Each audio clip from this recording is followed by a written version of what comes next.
What's up, guys? Welcome to Operation B, the podcast. I am your host, Jamie Thurber, and I am here to take you on a journey of deepening, of expansion, of understanding more about who you are and why you're here and how to operate in an optimal way that allows you to do what you want to do, feel how you want to feel, take care of yourself truly, and support everything that your heart desires.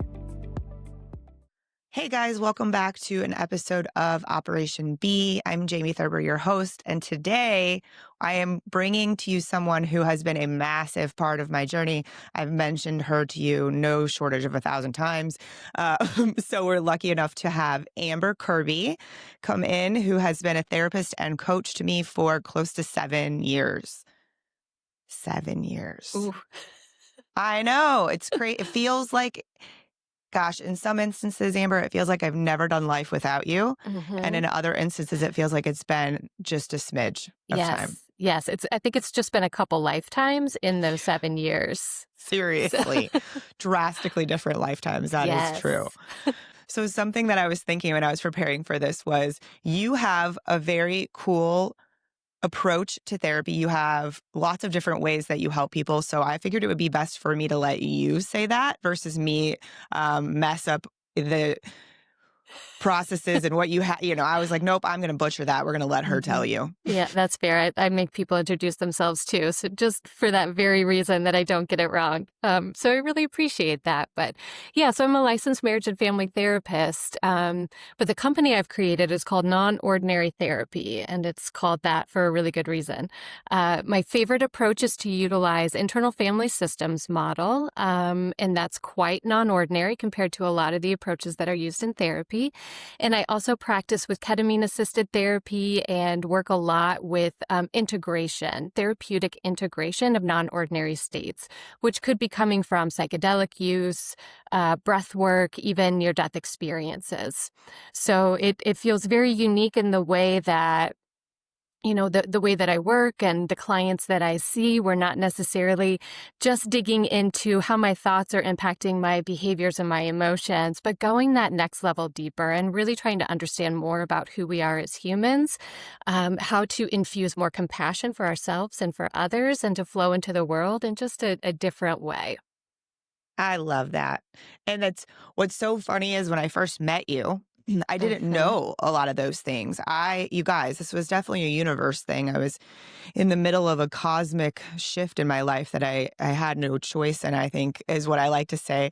And I desperately looked for someone who was near me at the time when I was in Iowa and understood relationship coaching and relationship therapy. And so I found you. And and I'll never forget, I think one of the most impactful and mind-bogglingly changing items was one of the first times I was with you in person in your office, and you have those feeling cards. Mm-hmm.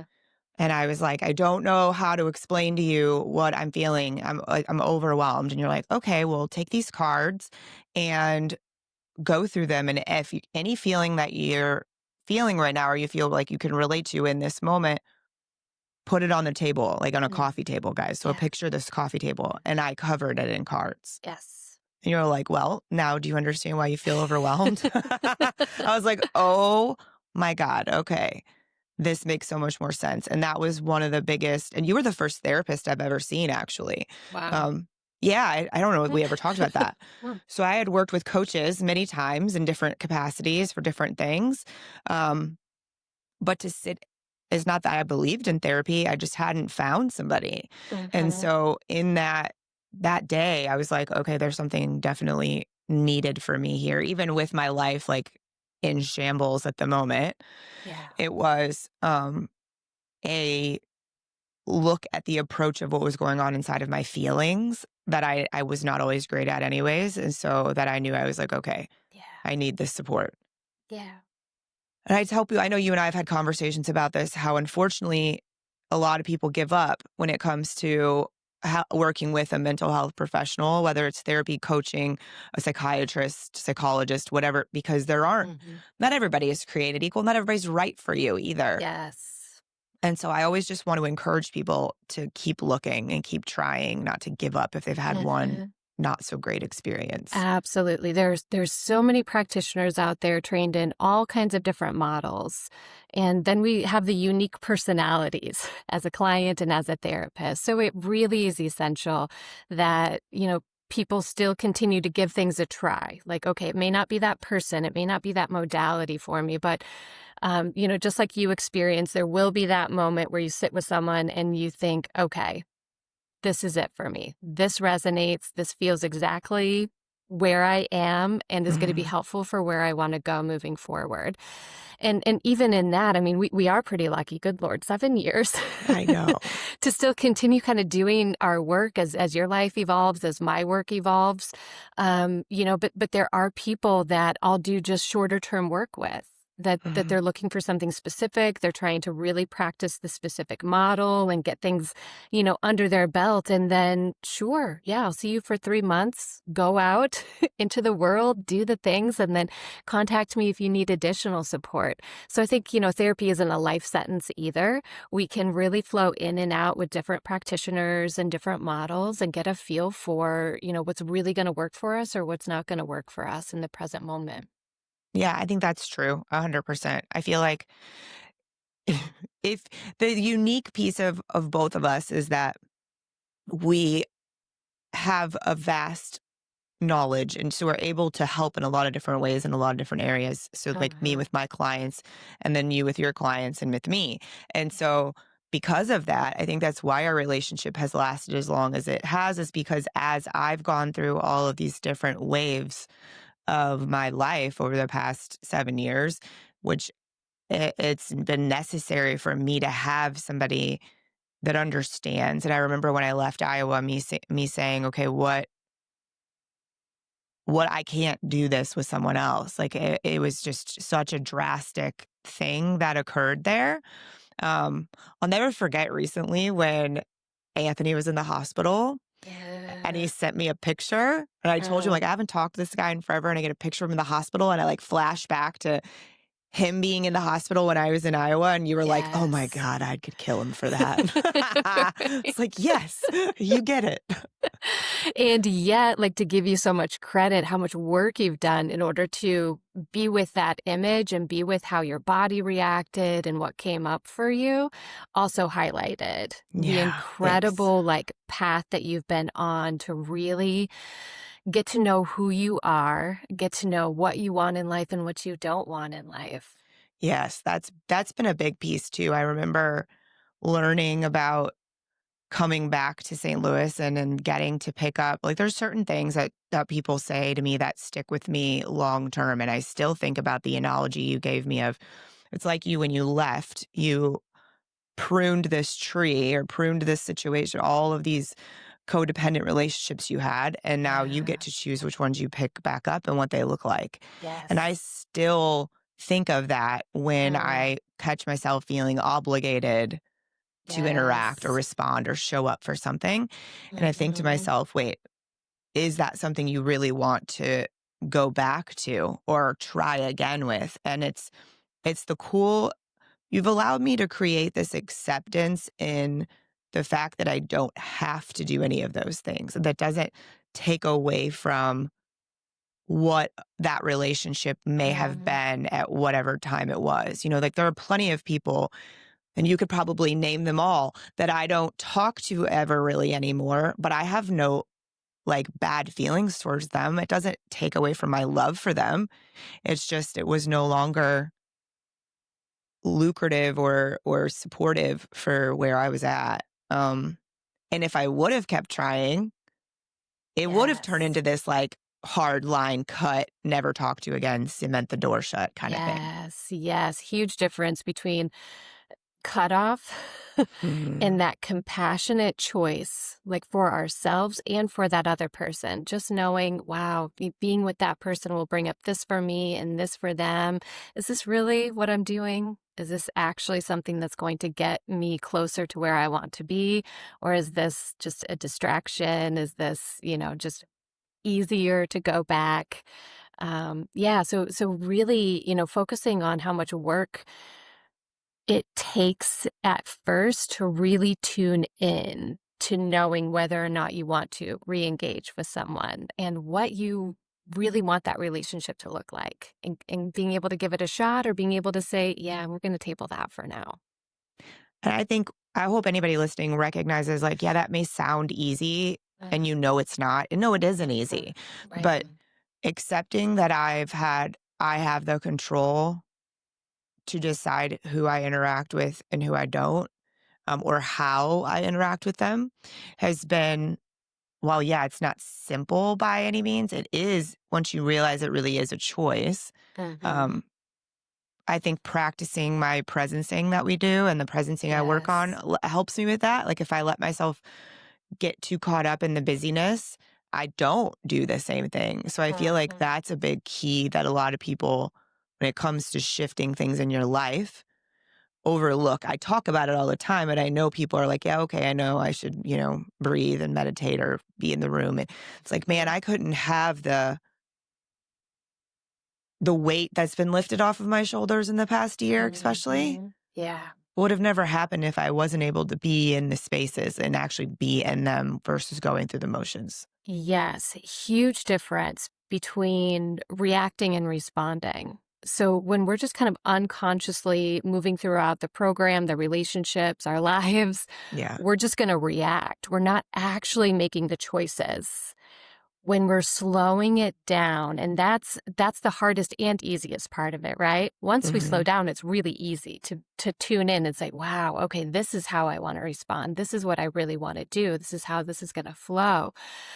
And yet we live in a culture that doesn't hold a lot of time and space for slowing down, for Yeah. presence, for actually tuning in and understanding who I am. What is my intuition like? What is it that I'm really looking for? What the heck are boundaries? How do I initiate those in a way that serves me and serves the people around me? So it Hmm. really does hinge, so much of my work hinges on this concept of being. And in order to be, we need to slow down. It's not about doing, it's not Hmm. about feeling. It's about taking it down a couple notches. Can I actually breathe? When I'm eating lunch, am I just eating lunch? Hmm. When I'm hanging out with people, am I really just hanging out with people? Yeah. It's so funny as you're talking, I'm thinking of all these like analogies that I live by that you've given me. Um, you say boundaries, and I think of saying that person just jumped the fence into your backyard. You do not have to let them stay there. And I'm like Mhm. visual that I'll never forget ever. Yes. So I'm like, wait a minute, this person just jumped in my backyard. I did Yeah. not invite you in here. Like Right? that's Yes. one. Um, that's a game changer. I'm like saying these, I'm thinking like somebody else, please put this in your brain because it works. Yes. Um, and talking about, and you mentioned it at the beginning, so talking about internal family systems, the Mhm. IFS is what it's abbreviated for, guys. And I Yeah. think the biggest piece of that for me has been I would already go into meditation or like visualization things very on a spiritual side. I was doing it for a very spiritual reason, not for a therapeutic management of self, learning self reason. Yes. But the most important, I'll never forget one of the most impactful Mhm. times we did that practice. I was in my car in a parking lot Yes. at like the grocery store. And I was Yep. like, I don't, and you were like, wow, I'm surprised how quickly you dropped in. I was like, apparently I needed to. But Yeah. the no bad parts piece, I would like Mhm. you to put your amber words to Yeah. that because the amount of pressure that's relieved from my life is Mhm. massive. Yes. Yeah. So maybe even taking a step back and Yeah. explaining a bit about the context of IFS. Internal family systems is really a model that honors the multiplicity of self, not in a pathological way, yet in this way that how we show up for work is different than how we show up with our friends, is often different than how we show up with family. So there are these aspects of who we are that tends to come out during different times, different spaces, making different choices, and yet it's still all you. So, when it comes to this idea of no bad parts, what that allows us to do is to tap in a little bit more compassionately. So if we've got a critic, And I have yet to meet anyone who doesn't have some sort of internal critic going on, probably constantly. Initially, the way that we see that critic is usually pretty uptight. It's a part that we're like, gosh, I wish that would just be quiet. I don't want that internal like critic happening all the time. And when we could get a little bit more curious and slow down and really tap into this idea of like, okay, this is here for a reason. What's going on with this? We begin to notice more of the gifts and the wisdom that these parts bring to us. Mm-hmm. So even if they're doing something for us that doesn't always feel great, and we're seeing like the impact of this is not awesome, Mm-hmm. the reason why it's there is usually out of the goodness of what's happening. That critic for most of us is trying to help. Even though it's using words and using a tone that is not always the most comfortable, it's really trying to get our attention. It's trying to get us to slow down. It's trying to say, hey, this could be really dangerous if you show up imperfectly, if you say that thing. And now that you said that thing, let's critique it and make sure that we do it better next time. So this idea of no bad parts really says there's a gift to every part of us, even if it doesn't feel like a gift initially. Mm-hmm. And so when we soften into that and have more compassion for ourselves, that of course is going to flow out into the world.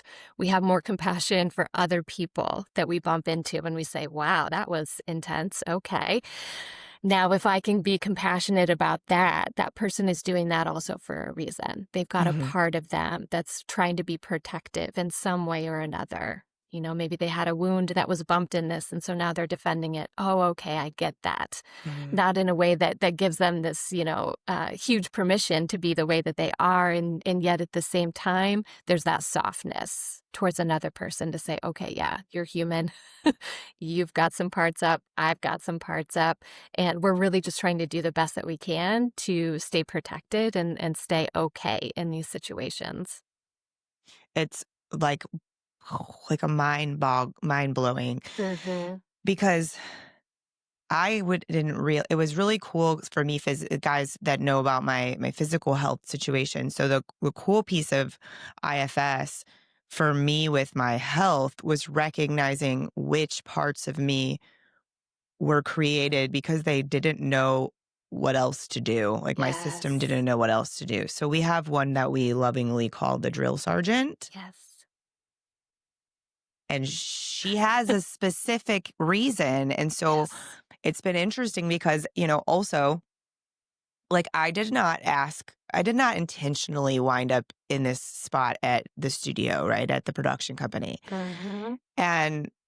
But what's happened, and it's something that, I mean, granted, do I need your and Jesse's permission to do things? Jesse being my coach, guys. Like, no, I do not. Is it nice though when I have two individuals who know my patterns and know me so well that they can say, okay, yeah, and this is a great opportunity for you to let the drill sergeant do what she needs to do in places where it's healthy. Yes.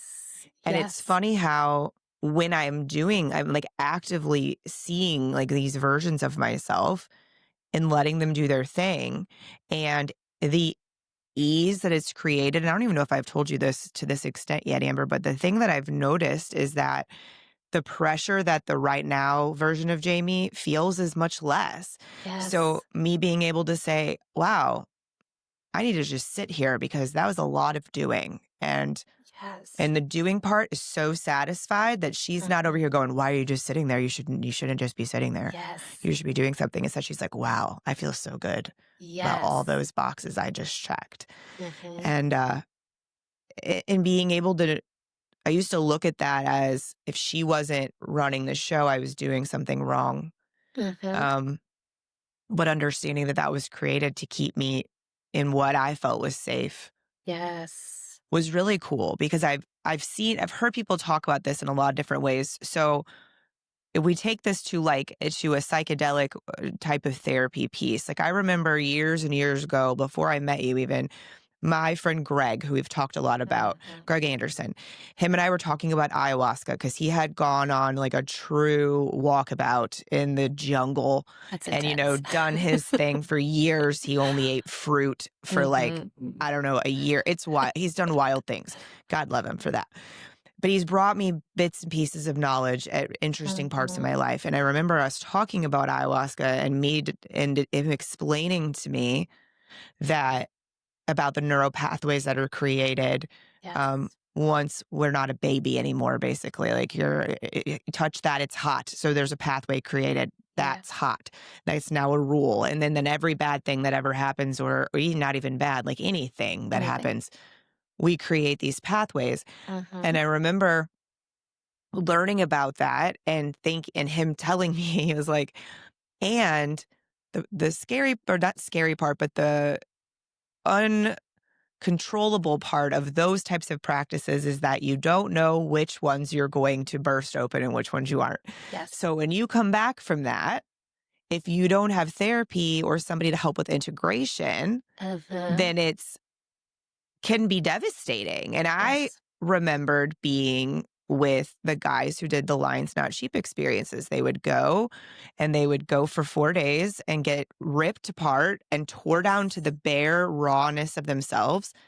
And then they would get sent home. Yes. And many of them, I ended up coaching because they were broken at home and didn't know what to do, but they weren't sent home with integration. Right. And so that's the part that I love about you, and it's you and your husband do a lot of this together. Yes. And so is that you do incorporate the integration piece. Now, I have not done those therapies with her. Do I think I will at some point? Yes. Do I think I'm not prepared for it just yet? Absolutely.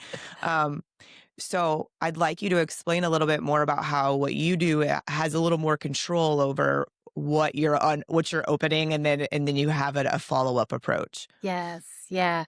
Yeah. So right now, when it comes to non-ordinary states, there's a couple legal routes and quite a few underground routes Sure. in the States. And being in Iowa, the legal route for me is to work with ketamine in order to induce these non-ordinary states and really access, what you're talking about is implicit memories. It's more of that unconscious. It's how we're learning how to be. And so when we can bring awareness and consciousness to those implicit memories, we can also invite in some shifts and some change, which is, a beautiful combination with IFS. IFS as a standalone does pretty much the same thing. We're tapping into, what's really buried in our system. What have we exiled? What have we pushed away? What kind of wounds are we just ignoring? And how do we integrate that? How do we bring all of these parts in to the same team? Because this is my existence here. This is my humanity here. So to pair that with ketamine, one of the things I really focus on is using lower to moderate doses. And this slows the process down.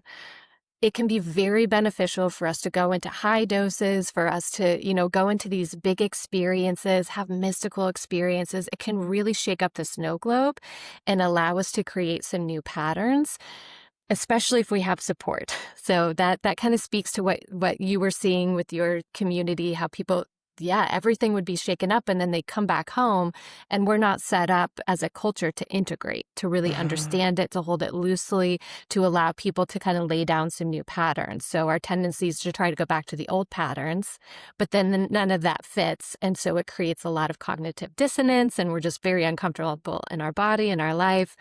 So to be able to use ketamine within a therapeutic context, we're slowing the whole process down.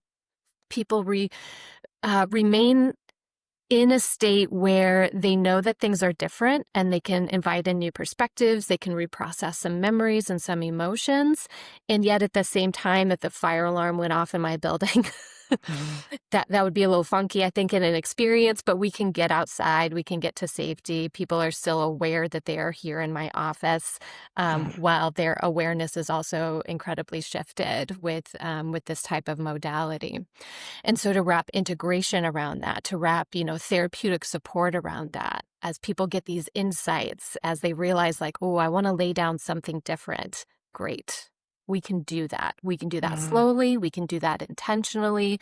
And you can have that support and that accountability, because it turns out a lot of us have these grand plans about things and then don't want to follow through until we've got an accountability partner, someone's asking about it. It's a good reminder. So that's part of integration as well, is just really holding people to the goals, to the behaviors, to the thought processes, to the, relationships that they're continuing to say, I know that this is right for me. This is true for me. This is exactly where I need to be. And sometimes we just need someone to put up some guardrails to say like, okay, well, here's the path then, and we'll keep these guardrails up so that you don't deviate too far. Yeah. Okay. That's a great explanation. I Yeah. love that. So I think a lot of people don't understand too. Can you explain just a smidge about how specifically with what you're doing, it's around a lot, and correct me if I'm wrong. I feel like a lot of people seek that when they have PTSD or like intense Mhm. traumas that they're having a really hard time getting to the surface of or getting past. Yes. Yeah, yeah, we're seeing a lot of that, above ground and underground. I mean, we're seeing a lot in research about PTSD, treatment-resistant depression, OCD, substance use, Mm, eating disorders. I mean, when it comes to these really deeply sticky, ingrained patterns that people say, I've tried the medications, I've tried all the therapies, this isn't working. I haven't found something sustainable. I'm not really sure what to do yet. That, of course, prompts us to say, what else? What else? What right. else could there be? And so, research is saying that these kinds of modalities are quite effective for that. And it's not just the experience that's going to create the lasting change that people are really looking for. These kinds of modalities are generally just really great tools to help get us unstuck. And then how do we keep moving down the road? So if I had a flat tire and I needed Yeah. someone to come help me change the tire, oh my gosh, now I've got a brand new tire. If I keep rolling on the same path that I know is riddled with nails, I'm going to keep getting flat tires and keep calling the same person. Oh my gosh, help me out again, help me out again. Versus this idea that like, cool, my tire's fixed. I know that road is not a great road for this vehicle. Choose a different road. There are so many other paths. I am going to have to make changes.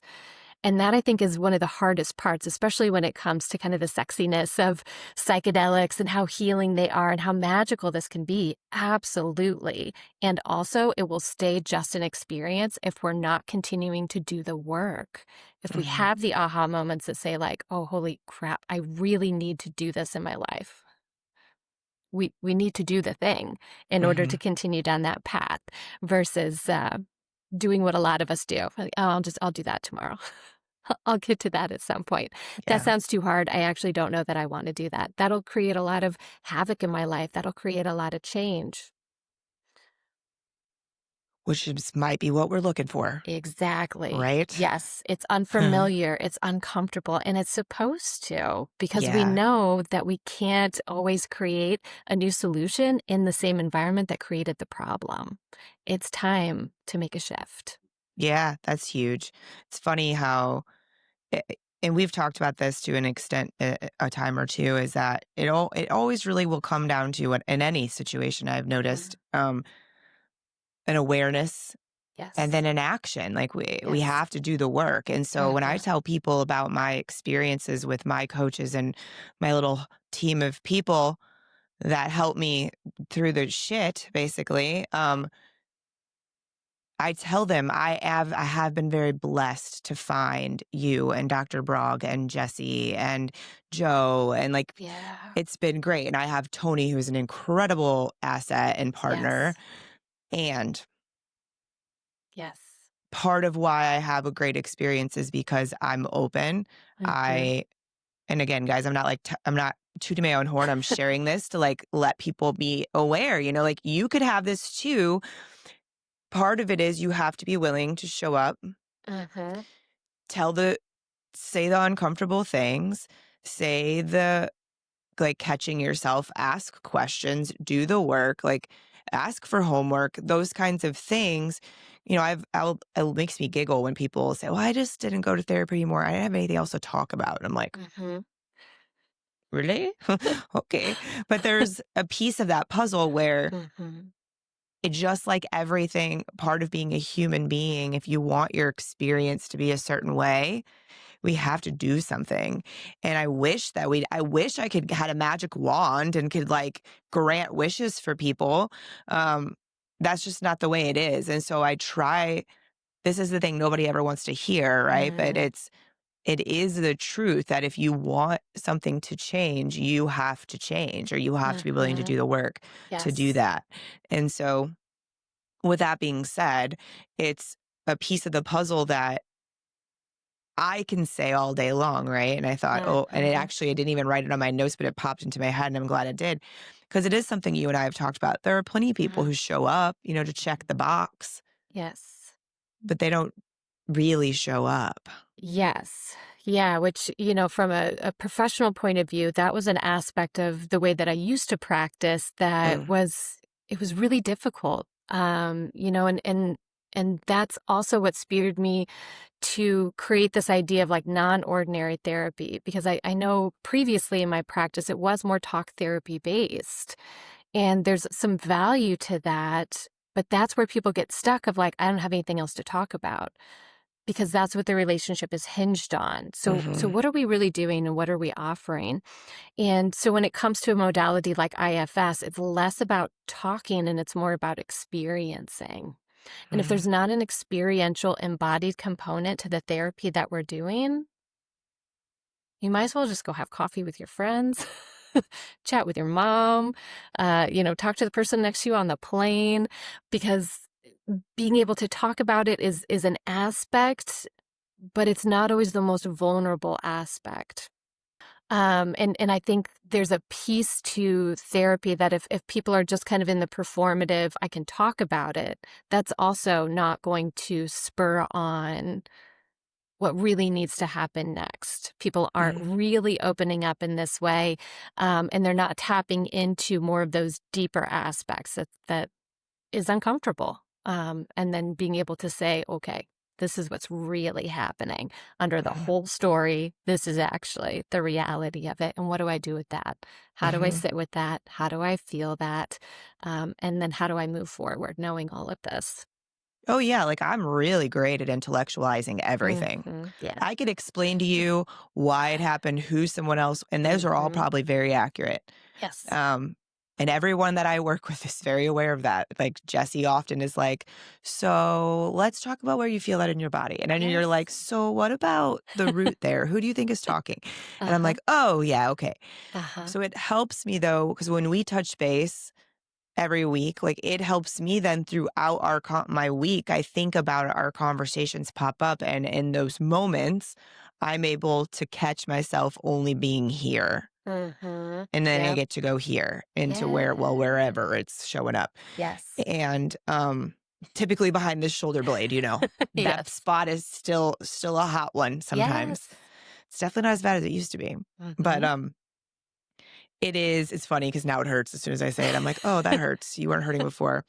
But when we do that, because we live in a world where we have all this information at our fingertips, guys, like, it is easy to think that you can diagnose yourself or like over explain the reason that you feel a certain way. And like some of that I've found to be helpful to an extent. But then what would happen for me is that the thing would keep showing up. Yes. Then I would get irritated, then I would get overwhelmed and exhausted and drained from this one thing. And so offering this different modality to understand, well, two pieces, understand where it might be showing up in my system or who of my internal parts might be speaking, but also that I didn't have to understand. Like, if it was clear, great. But I didn't have to dig and be like, to a part of myself, you tell me why you did that. Being able to know that I could just accept that this was an older part of me who thought it was doing its best. Which, again, guys, some of you might be listening to this and think I'm crazy, and that's fine, but it works because I just spoke to someone when I first got here into the building, and they said something about, wow, you do a lot. And I was like, the other day my cousin said to me, we were sitting together, and she's 20, so she's significantly younger than me. And she was like, you've lived so many different lives. And I was like, God, I love you for noticing that. because I Yes. have. Yes. And I love that. I think it's great. And I think some people don't want to acknowledge it. Like they think there's something wrong with that. And it's like, Mhm. it's called experiencing, I think, Yes, yes. And really your path is about integration too, because you're not still caught in the same program that you were in when you were 20 of Hmm. like, let's just empty out every well and Hmm. we're going to burn this down and we're going to go, go, go. It's not sustainable. It was something necessary at that time. And then as you began moving forward into life and really getting curious about like, ooh, actually, my body doesn't feel great when this is happening. What's going on here? What is this telling me? That does allow us to shift and to bring in the wisdom of those parts. Before when you were talking about your drill sergeant, that part is becoming more and more integrated, knowing like when she's called up, she's like, hell yes, we are getting Hmm. shit done. Awesome. Rock it out. And she doesn't have to be on 24/7 anymore. Yeah. There are these other parts of your system that say, okay, cool, we did all the things. 10-minute break. Now we Hmm. need to check in with this body. Have we had some water? Do we need to sit down? Have we eaten yet today? Let's do an internal check here as well. Um, which really lends to that idea of what IFS says, about integration, about adopting the wisdom of all these parts of us. Sometimes we have parts that want to change and do something different, but most of the time, these really hardworking aspects of who we are generally just need a break. And they need Hmm. to know there's more parts of who we are that can like step up and be present as well. So if we're not always drill sergeant, hey, things can still get done. Someone's still paying attention to what's going on, and we can take a break as well. Well, and talk about like a self-worth piece, right? So Mm-hmm. if you think that you only have worth and value if you're acting this one way, which I think a lot of us Yes. create this in ourselves, whatever version Yes. of that it is. Yes. I did that for a really long time. It was connected to I still do it to an extent. Like Mm-hmm. sometimes I've gotten exceptionally better about my value and my worth not being connected to how many things I did that day. Yeah. And I think for me, part of it's just been also not really caring nearly as much about what anybody thinks about how many things I Mm-hmm. did that day. Because Yes. that's what it was really attached to, was what Yes. someone else may have thought about what I did. Yes. And it's a catch 22 when you work for yourself Mm-hmm. and you work virtually because no one sees what you're doing or not doing. So on one side of it, you may be doing 15 times more things than normal, like not normal, but like, you know what I mean, than a lot of people do in a day. And still feeling as though it's not enough and you're not doing enough and what did you do wrong and Mm-hmm. blah blah blah. Yes. So we never know when we're in that little internal world Mm-hmm. what's the truth, and what's Mm-hmm. our fabrication of it. And so Yes. that's massive when we realize, okay, well, now you've connected your worth to something that's not even measurable Yes. to begin with. Like, says who? Mm-hmm. Yes. Yeah. And that kind of lends to the different definition of some of the parts that we talk about in IFS, how we've got these prominent protectors, we've got these managers, these parts of us that are generally seen by the outside world. And under that, we talk about exiles. And these are generally, the more wounded, sometimes feels very young because it's happening early on in life.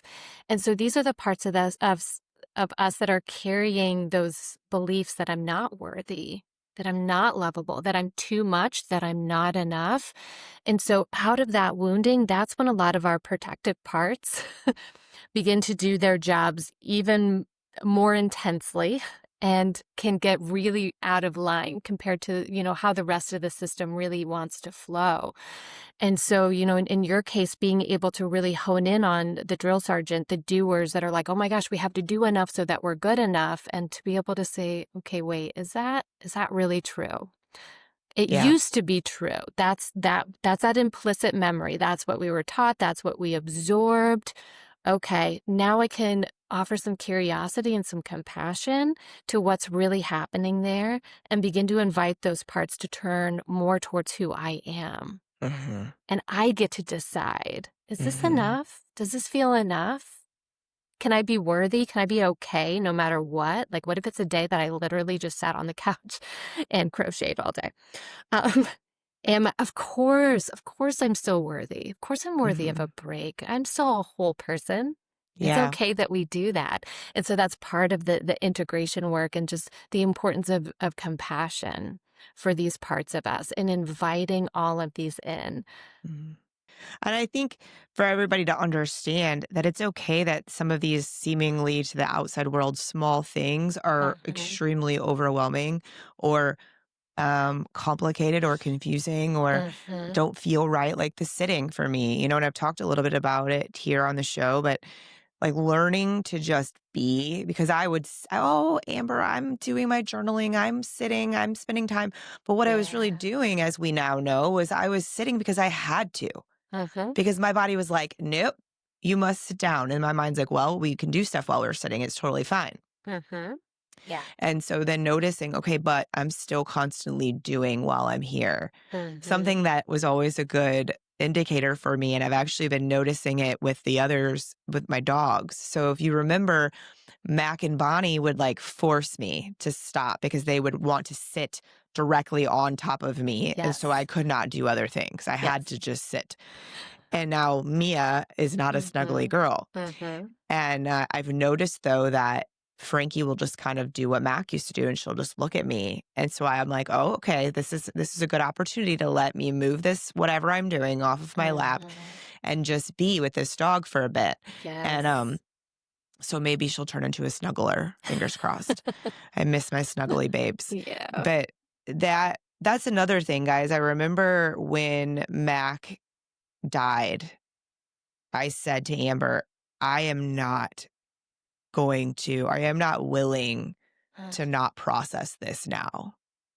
I said, I do not want this to get tucked away in some crack that then in 5 years, I'm like a broken monster because I didn't deal with my baby dog breaking my heart. And it was like, and then Bonnie, so it was just like in that mhm, too, I'm like, you have to make me feel these feelings. Let yes, me like hide them. yes, Because once you learn that, and it's something that others are like, I think that's weird of you. And I said, well, now that there is an internal piece of me that really doesn't like to waste time. mhm, mhm, where you fish But, it. right, I like to be efficient. And so I was just also going, gosh, I've spent all this work and all this time. Mhm, I didn't want to not feel. And it also felt, I remember you giving me permission for this one. It also felt like a disservice to my yes, dogs. yes, Um, for me to not completely experience those feelings. I felt like I was doing mhm, them a disservice. And so, yes, um, being able to have someone who knows you and can hold you in those moments and help you just be and exist and sob uncontrollably, or whatever you need to do, be really yes, mad. Like I was so mad yeah, about Bonnie, especially. Like I was yeah, so angry. And being told for the first time, probably in my life, that it was mm, okay for me to be angry. yes, Talk about, again, like I feel like if anybody takes anything away from this conversation, I want you to recognize that the majority of the things that I've pointed out are things that were gigantic rocks in a backpack that I carried with me for 20 years. mhm, mhm, And so when this would happen and I'd have these moments to talk about them, I would not always immediately, but eventually that rock would come out of the yes, backpack. And so the weight and the pressure mhm, has been the biggest relief for me. yes, yeah, and I think too the idea about giving yourself permission, like leaning into the human experience. So many of us are like terrified to feel emotions, Yeah. which is kind of crazy when we think about it. Like it's an emotion, it's a feeling, it's a sensation. And what I always try to remind myself in my Mhm. clients is the average emotion lasts 90 seconds to 3 minutes. Sure, it can come and go in waves. Mhm. And 90 seconds to 3 minutes, I've done harder things for longer times.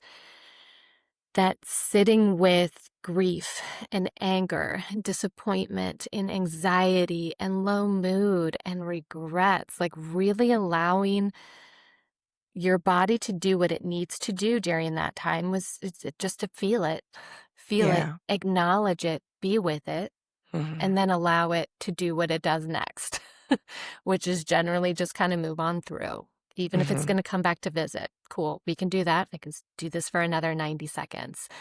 And I think that's a big reconnection for you. This is a bridge that for those of us who live in our head most of the time and want to logic everything, like, no, I get it. I understand it.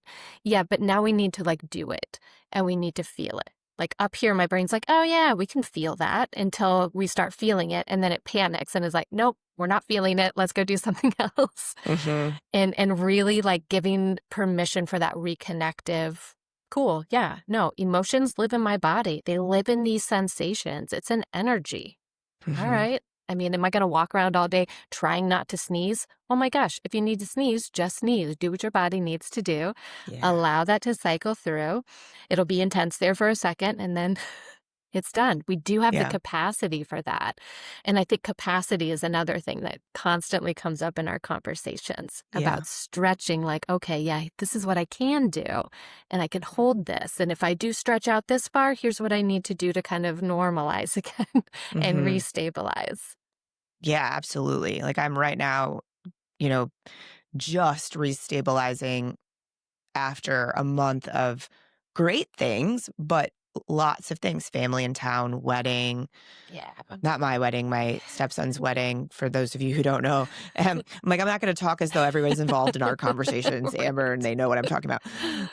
But yeah, just a whole bunch, right? And then, this week I've had a lot more grace for myself than I probably ever have, for um, needing the recalibration to come back to what's the best for me after stretching, which I was able to Yes. stretch, which was cool because there was a time that I was not Yes. able to. And so Yes. those are the measurements, guys. Like the measurements come down to how you hold the situation, how you recover from a situation, how, Mhm. for me, it's like, wow, I did something after 8 o'clock outside the house.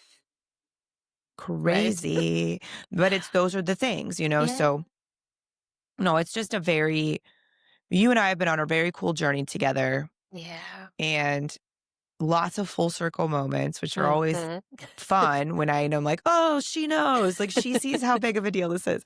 Um, but something I like to ask everybody, because I don't bring anybody on the show I haven't brought anybody on the show, I guess, that I know doesn't have some sort of practice around this. And so I'd like to know for you, especially because you also have a Mhm. family, you have Mhm. a daughter, Yep. and she is way older than my brain thinks she is now, but crazy how time flies. But Yes.